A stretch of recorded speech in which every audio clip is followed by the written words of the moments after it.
एक बड़ी परीक्षा, नीट परीक्षा की बात हम कर रहे हैं। नमस्कार, मैं ध्वज आर्या हूँ, टीवी 9 भारतवर्ष से।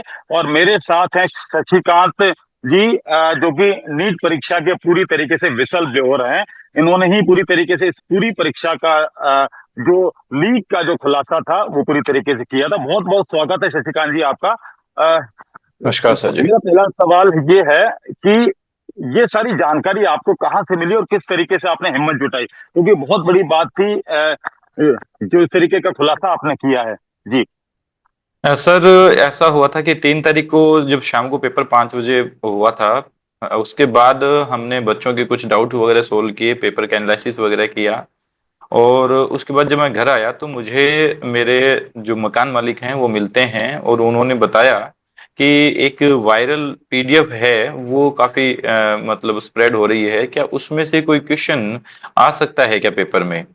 आप एक बार चेक करके बताइए। तो मैं केमिस्ट्री का टीचर हूं, तो मैंने केमिस्ट्री की पीडीएफ को चेक किया। जब चेक किया तो होश उड़ाने वाले हालात थे कि उस पीडीएफ में 104 क्वेश्चंस में से 45 क्वेश्चन हूबहू नीट से पेपर से मैच खा रहे थे। फिर मैंने उनसे ये भी पूछा कि बायोलॉजी की पीडीएफ या केमिस्ट्री फिजिक्स की पीडीएफ भी आपके पास है क्या? तो उन्होंने बताया कि बायोलॉजी की भी ऐसी पीडीएफ एक है जो वायरल हो रही है। तो फिर मैंने मेरे कलीग को बुलाकर उनसे बोला कि भाई आप भी बायोलॉजी की पीडीएफ को चेक कीजिए। जब उन्होंने बायोलॉजी की पीडीएफ को चेक किया तो वो भी यही कहते हैं कि बायोलॉजी की पीडीएफ में लगभग 300 प्लस क्वेश्चंस थे। उसमें से 90 क्वेश्चन नीट के 90 क्वेश्चन से मैच कर रहे थे। तो ये मतलब हम सबके लिए एक धक्का सा था कि आज नीट का पेपर हुआ है और नीट का पेपर पहले से ही लीक हो चुका है। तो बहुत सारे बच्चों की जो मेहनत है, बहुत सारे बच्चों की जो सेक्रीफाइसेस हैं, बच्चे जो हैं वो घर से दूर रहते हैं, बच्चे जो हैं वो भूख अपनी छोड़ते हैं, प्यास छोड़ते हैं। और बहुत सारी मतलब मेहनत पूरे साल भर बच्चा करता है। तो उसकी मेहनत के साथ ये तो खिलवाड़ जैसा हो जाएगा। और मेहनत जो है बच्चे की वो व्यर्थ हो जाएगी। तो इसको देखते हुए हम सबने ये फैसला लिया, जिसमें हमारे कोचिंग इंस्टीट्यूट के जो डायरेक्टर सर हैं वो भी इसमें शामिल थे, और मेरे कुछ कलीग्स भी इसमें थे, और मकान मालिक भी जो थे वो भी साथ ही थे। हम सबने ये डिसीजन लेते हुए रात को 1 बजे के करीब हम थाने गए हैं, प्रशासन को सूचना दी है।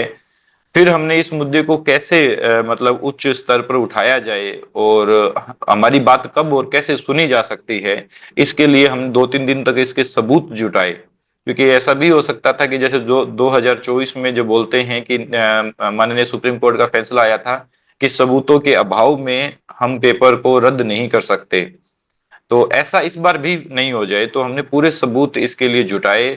और फिर उन सबूतों के साथ एनटीए और सीबीआई और मिनिस्ट्री ऑफ एजुकेशन के पास पहुंचे। और उन्होंने हमारी बात बहुत जल्दी और क्विक रिस्पांस करते हुए विद इन 2 to 3 आवर्स हमारी जो मेल थी उस पे रिस्पांस आता है। और खुद एनटीए के जो श्री अभिषेक सिंह जी हैं उनका फोन आता है। उनको हमने फोन पे पूरी जानकारी दी, जो भी हमारे पास सबूत थे वो हमने उनको दिए। और 5 to 6 आवर में जो है वो दिल्ली से एमएचए की टीम हमारे पास पहुंच जाती है। और उस टीम ने हमसे सारी जानकारी ली, और फिर इसमें एसओजी इन्वॉल्व हो जाती है राजस्थान की। और राजस्थान एसओजी ने और एमएचए टीम ने और जो सीकर प्रशासन है उसने पूरे ने मिलकर बहुत अच्छा मतलब एक अच्छी टीम के साथ वर्क करते हुए इसमें बहुत सारी गिरफ्तारियां वगैरह करी। और इसके जो लीग माफिया है उन तक वो पहुंचे। और फिर सरकार ने एक सराहनीय फैसला लिया कि नीट के पेपर को दोबारा करवाना चाहिए और इस पेपर को लीक माना जाना चाहिए। तो वो भी 2-3 दिन में ही ये फैसला आ गया था।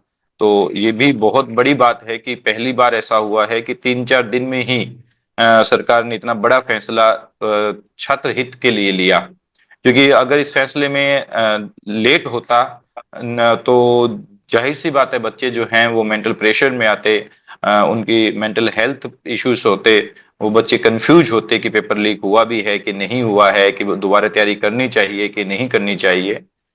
तो ये सारा मुद्दा था। उसके बाद की बातें जो है वो सब आप लोगों को पता ही है, जब जैसे सीबीआई के पास ये जांच गई है उसके बाद का। तो एक बड़ी हिम्मत आपने दिखाई है शशिकांत जी। क्या परेशानियां, यानी कि जब आप थाने गए, थाने में एक बार ऐसी जानकारी आ रही है कि आपकी जो एफआईआर है उसको लिखने से मना कर दिया। बड़ी हिम्मत आपने दिखाई है, क्योंकि कोचिंग माफिया पर भी जो है बड़े सवाल खड़े हो रहे हैं। जिस तरीके से जो लीक का पूरा एक नेक्सस है जो कि पूरे देश भर में फैला हुआ था, उससे लड़ने के लिए ये ताकत कहाँ से आई, कितनी परेशानियां आपको जो है उनका सामना करना पड़ा? सर ताकत जो है वो बच्चों की मेहनत से और उनकी सेक्रीफाइसेस से आई। मैं एक शिक्षक होने के नाते ये कभी नहीं चाहूंगा कि जो बच्चे मेहनत कर रहे हैं, मेहनती स्टूडेंट हैं, वो कभी उनकी मेहनत जाया जाए। तो पहली तो मतलब इंस्पिरेशन जो है वो वहीं से आई थी कि बच्चों की मेहनत जाया नहीं जानी चाहिए। और फिर जब हमें पता चला कि हमारे स्टाफ साथी, हमारे जो कलीग्स हैं वो सभी, और मेरे जो सभी जो भी डायरेक्टर हैं वो सब, और बाकी बच्चे और बच्चों की दुआएं हमारे साथ है, तो हमें कहीं कोई झिझकने की जरूरत नहीं है। ऊपर से परिवार का भी पूरा इसमें सपोर्ट रहा है। उन्होंने भी हमेशा कहा है कि कभी अन्याय का साथ नहीं देना है। और जो चीजें, क्योंकि किसी न किसी को तो ये पहल करनी चाहिए थी, और तभी ये सारी चीजें हुई हैं। अगर ये फिर से ये ऐसा होता कि कोई पहल नहीं करता, कोई ये चीजें जानकारी नहीं देता, तो कल को फिर से ये दोबारा चीजें हैं जो वो सिलसिलेवार रिपीट होती फिर। एक बड़ी बात शशिकांत जी, ये जो आपने पूरा खुलासा किया है, पूरी जो नीट परीक्षा के खुलासे के जो है विसिल ब्लोअर आप रहे हैं, आपको धमकियां भी मिल रही हैं, आपको कई लोग आपको धमका भी रहे हैं, इसकी शिकायत भी आपने की है। क्या डर नहीं लगता, या अब आगे सर क्या? मैं आपके चैनल के माध्यम से ये बताना चाहूंगा कि ये बिल्कुल बेबुनियाद है। मुझे किसी से कोई धमकी नहीं आई है अभी तक, और ना ही मैंने कोई शिकायत करी है। ये आप लोगों के ही जो दूसरे मतलब चैनल्स हैं, उन्होंने ये चलाया है कि मुझे धमकियां आई है, जबकि ऐसा कुछ भी नहीं है। मैं आपके माध्यम से पूरी जनता को बताना चाहूंगा कि मुझे अभी तक कोई धमकी नहीं आई है, और कोई मुझे डर नहीं लग रहा है इस मामले में, और डरने की कोई बात नहीं है। इसमें जो पकड़े गए हैं वो सिर्फ कोई टीचर है, कोई ब्यूटिशियन है। इसमें कोई माफिया अभी तक इन्वॉल्व इसमें नजर नहीं आता है। और ऐसे देखो, ये जब भी समाज में कुछ बदलाव के कार्य होते हैं तो डर तो रहता है उसके लिए। लेकिन मुझे अभी तक कोई डरने की जरूरत नहीं है, और मुझे ना ही कोई धमकियां आई है, ना ही मैंने कहीं शिकायत करी है इसके लिए। सर आपने कहा कि कोई सिंडिकेट अभी इसमें कोई भी इन्वॉल्व नहीं है, या कोचिंग माफिया इस तरीके का नहीं, लेकिन सर पूरे देश भर में ये पूरा फैला है, ये लीक का हुआ है, और गैस पेपर के नाम पर पूरे देश भर के व्हाट्सएप ग्रुप में ये चला है। तो सीबीआई जो अभी जांच कर रही है, क्या आपको लगता है कि बिल्कुल सही तरीके से जांच हो रही है, जिस तरीके से गिरफ्तारियां हो रही हैं? सर मैं आपके चैनल के माध्यम से एक बात और भी कहना चाहूंगा कि कोचिंग माफिया नहीं है, वो एक शिक्षक हैं। सभी लोग एक एजुकेशन प्रोवाइड करवाने का, और हमारे जो सिस्टम है उसमें बच्चों के हितों के लिए हम खड़े होते हैं, हम दिन रात मेहनत करते हैं, तो हम कोई माफिया नहीं है। है ना, ये वर्ड जो कोचिंग माफिया चलाया जा रहा है ये बेबुनियाद है। किसी भी, जैसे हो सकता है कि हर एक सिस्टम में कुछ खामियां होती है, जैसे इसमें भी एक कोचिंग इंस्टीट्यूट का नाम आ रहा है, जिसने महाराष्ट्र के कोचिंग इंस्टीट्यूट का, जिसने ये सब कुछ करवाया है। लेकिन सारे एक जैसे नहीं होते सर। सारे शिक्षक भी एक जैसे नहीं होते। जैसे इसी केस में देख लीजिए, एक शिक्षक ने लीक करवाया तो एक शिक्षक ने एक्सपोज किया। तो सारे शिक्षक भी एक जैसे नहीं होते। कोई भी सिस्टम हो, वो सिस्टम सारा एक जैसा कभी नहीं होता। तो बाकी लोगों को, जो निर्दोष है, उनको नहीं लपेटा जाना चाहिए इसके अंदर। बाकी रियलिटी में मैं ये कहूंगा कि मैं जहां काम कर रहा हूं, हम सब लोग मिलकर, हमारा पूरा सिस्टम मिलकर बच्चों को मेहनत करवाता है। हम सब खुद उनके साथ मेहनत करते हैं, रात रात भर हम भी जगते हैं, बच्चे भी जगते हैं, और मेहनत के कारण ये रिजल्ट आते हैं सर। सर मेरा एक सवाल ये भी था कि अभी जो जांच चल रही है, जिस तरीके से गिरफ्तारियां हो रही हैं, सीबीआई पूरी तरीके से जगह जगह छापेमारी कर रही है देश भर में, क्या ये जांच बिल्कुल सही तरीके से चल रही है, आपको क्या लगता है? सर इसके लिए मैं अभी कमेंट करने के लिए अभी उस स्तर पे नहीं हूं कि मुझे मैं ये कह सकूं कि जांच सही चल रही है कि नहीं चल रही है। हमारा वो लेवल नहीं है। इसमें उच्च अधिकारी जो हैं वो इसमें जांच में इन्वॉल्व हैं। वो हमसे ज्यादा एजुकेटेड हैं, ज्यादा अनुभव रखते हैं। तो वो जो भी फैसले लेंगे, जो भी भारत सरकार या फिर जो भी एनटीए फैसला लेगी, और जो भी सीबीआई इन्वेस्टिगेशन कर रही है, तो मैं उनसे पूर्णतया संतुष्ट हूँ सर। जिस तरीके से आपने इसकी शुरुआत की, जिस तरीके से आपको जानकारी मिली कि ये पेपर लीक हुआ है, जिसको गैस पेपर के माध्यम से बताया जा रहा था कि ये गैस पेपर है, लेकिन आपने लीक के जो सवाल है वो खड़े किए, इसी वजह से पूरा खुलासा हुआ। सर आपको क्या लगता है कि ये जो कनेक्शन है, ये पूरे देश भर में जिस तरीके से जो कनेक्शन है, राजस्थान के अलावा पंजाब है, उसके अलावा बिहार है, महाराष्ट्र के सबसे बड़े कनेक्शन, तो क्या लगता है कि आपको क्या सुधार होना चाहिए इसमें, इस परीक्षा को सर करवाने में? सुधार के लिए, परीक्षा के लिए, जैसे यूपीएससी और जेई के एग्जाम होते हैं दो चरणों में, एक प्री एग्जाम रखना चाहिए और एक मेंस एग्जाम रखना चाहिए, जिसमें सिलसिलेवार बहुत सारे फिल्टर इसमें लग जाएंगे। अगर कभी बाई चांस दोनों पेपर लीक होने के चांसेस बहुत कम हो जाते हैं, और अगर एक पेपर भी लीक होता है तो बहुत सारे बच्चों पे इफेक्ट नहीं आता है।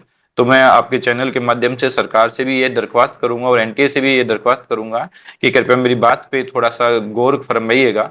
और बाकी वो सब लोग जो हैं वो हमसे ज्यादा एजुकेटेड और ज्यादा अनुभव रखते हैं, तो वो जो फैसला लेंगे वो ज्यादा सही होगा। मैं तो सरकार से यही दरख्वास्त करूंगा कि पेपर को दो पार्ट में डिवाइड कर दीजिए, प्री और मेंस में। जयपुर में एक पूरा परिवार के जो 5 बच्चे पिछले 2025 में उन्होंने पास किया, उसके बाद में इस परीक्षा में भी एक बच्चा पास हुआ। ये भी जानकारी आ रही है कि पिछला परीक्षा का पेपर भी उन्होंने 25 लाख रुपए में खरीदा था, ऐसी जांच एजेंसियां की तरफ से कहा जा रहा है। तो आपको क्या लगता है सर कि ये पेपर जो है पिछली बार भी लीक हुआ था? सर पिछली बार के तो सबूत अपने पास मतलब हम लोगों के सामने अभी नहीं आए हैं, और पिछली बार की भी जांच जो है वो इसमें ऑन गोइंग है। तो वो भी जो भी इन्वेस्टिगेशन आता है उस बेस पे सब पूरे देश को पता चल जाएगा।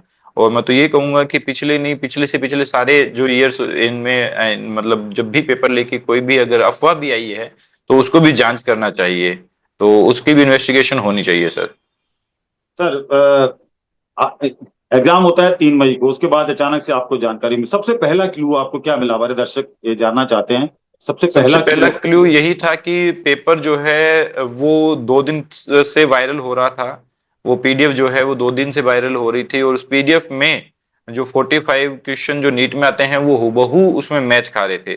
उस पीडीएफ में 29 क्वेश्चन स्टार्टिंग में थे जो मैच नहीं कर रहे थे, फिर 1 to 45 विद ऑप्शंस और विद आंसर्स एकदम मैच कर रहे थे, और फिर लास्ट में 30 क्वेश्चन उसमें और भी थे।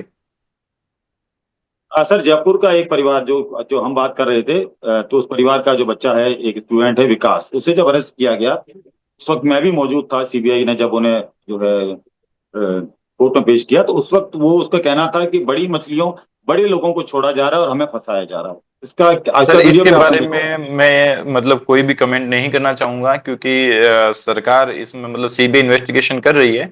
तो मेरे ख्याल से सीबीआई निष्पक्ष इन्वेस्टिगेशन हमेशा करती आई है और आगे भी करेगी। तो जो भी बड़ी मछली अगर है इसमें इन्वॉल्व तो उसको भी सीबीआई नहीं छोड़ेगी सर। सर आपने जो है सबसे पहले इसकी आवाज उठाई थी, सबसे पहले आपको जानकारी मिली थी। मैं आपसे ही जानना चाह रहा हूँ कि क्या इसमें हो सकती हैं बड़ी मछलियां, क्योंकि जिस तरीके से ये पूरा देश भर में ये पूरा जो नेक्सस था उसको तोड़ने पर लगी सर है। मैंने ये कभी नहीं सोचा था कि मेरे एक मेल की वजह से इतना मतलब सब कुछ हो जाएगा। मैंने मतलब किसी को किसी का नाम या किसी को फंसाने की ऐसी मेरी कोई मंशा नहीं थी, हमारी किसी की भी मंशा नहीं थी। हमारी मंशा जो थी वो सिर्फ हमारे छात्र हित के लिए थी, विद्यार्थियों की जो मेहनत और सेक्रीफाइसेस जो हैं वो जाया नहीं जाए, बस इतनी ही मंशा हमारी थी। उसके आगे क्या होता है क्या नहीं होता है उनसे हमें ज्यादा वास्ता नहीं है सर। सर ये पेपर लीक हुआ है और अभी 21 जून की दोबारा से तारीख दी गई है। क्या संदेश आप बच्चों को देना चाहेंगे, क्योंकि बच्चे बहुत, कई जो मैं बच्चे यही हैं कहना वो चाहूंगा बच्चे सर पेपर। उनको कि जिन बच्चों का अच्छे नंबर आ रहे थे, जो बच्चे बॉर्डर लाइन पे गए हैं या फिर सिलेक्शन के लायक, जो मतलब हमने एक्सपेक्टेड जो कट ऑफ से जो आगे बच्चे थे, मैं उनसे ये की बात कहूंगा कि बच्चों आप अपनी तैयारी को जारी रखिए। और जो 3 मई का पेपर जो था उसे प्री कंसीडर करते हुए, उसे प्री पेपर कंसीडर करते हुए, उसमें जो भी आपकी खामियां रह गई है, जो भी 10 20 50 100 नंबर आप उसमें इंक्रीज कर सकते हैं, उसे 1 महीने का आपके पास बढ़िया टाइम दिया गया है। और जो भी खामियां रही है उन खामियों को दूर कीजिए और आप डेफिनेटली सिलेक्ट हो जाएंगे। आज तक किसी की मेहनत जाया नहीं गई है, तो आपकी भी मेहनत जाया नहीं जाएगी, और हम सब लोग आपके साथ हैं। थैंक यू बड़ी सर। परीक्षा के लीक होने का आपने खुलासा किया, कैसा लग रहा है सर? पूरे देश भर के जो बच्चे हैं, पेरेंट्स हैं, वो आपको, आपके पास फोन भी आ रहे होंगे सर, कई जो फोन कॉल भी आ रहे होंगे। और कैसा लग रहा है सर आपको इस वक्त, क्योंकि और आप अब आगे आगे क्या कि आगे जो एग्जाम हो उसमें क्या सुधार होने चाहिए, किस तरीके की ये सजेशन आप सीबीआई या जांच एजेंसियों को देंगे? मैंने सुझाव दे दिया है सर कि दो इसमें पेपर करवाइए आप, और आगे से पूरे देश को और सभी जो नीट के विद्यार्थी हैं उनको आश्वस्त कीजिए कि आगे से ऐसी घटनाएं दोबारा घटित नहीं होंगी। ठीक है सर। बिल्कुल, बहुत बहुत शुक्रिया शशिकांत जी। तो ये थे हमारे साथ जो है शशिकांत सुथार जी, जिन्होंने नीट परीक्षा के जो लीक हुए थे पेपर, उसका पूरा खुलासा किया इन्होंने, और पूरी तरीके से ये जो है पूरी तरीके से माने जा सकते हैं कि यही वो जो विसल ब्लोअर थे जिन्होंने इस परीक्षा का खुलासा किया।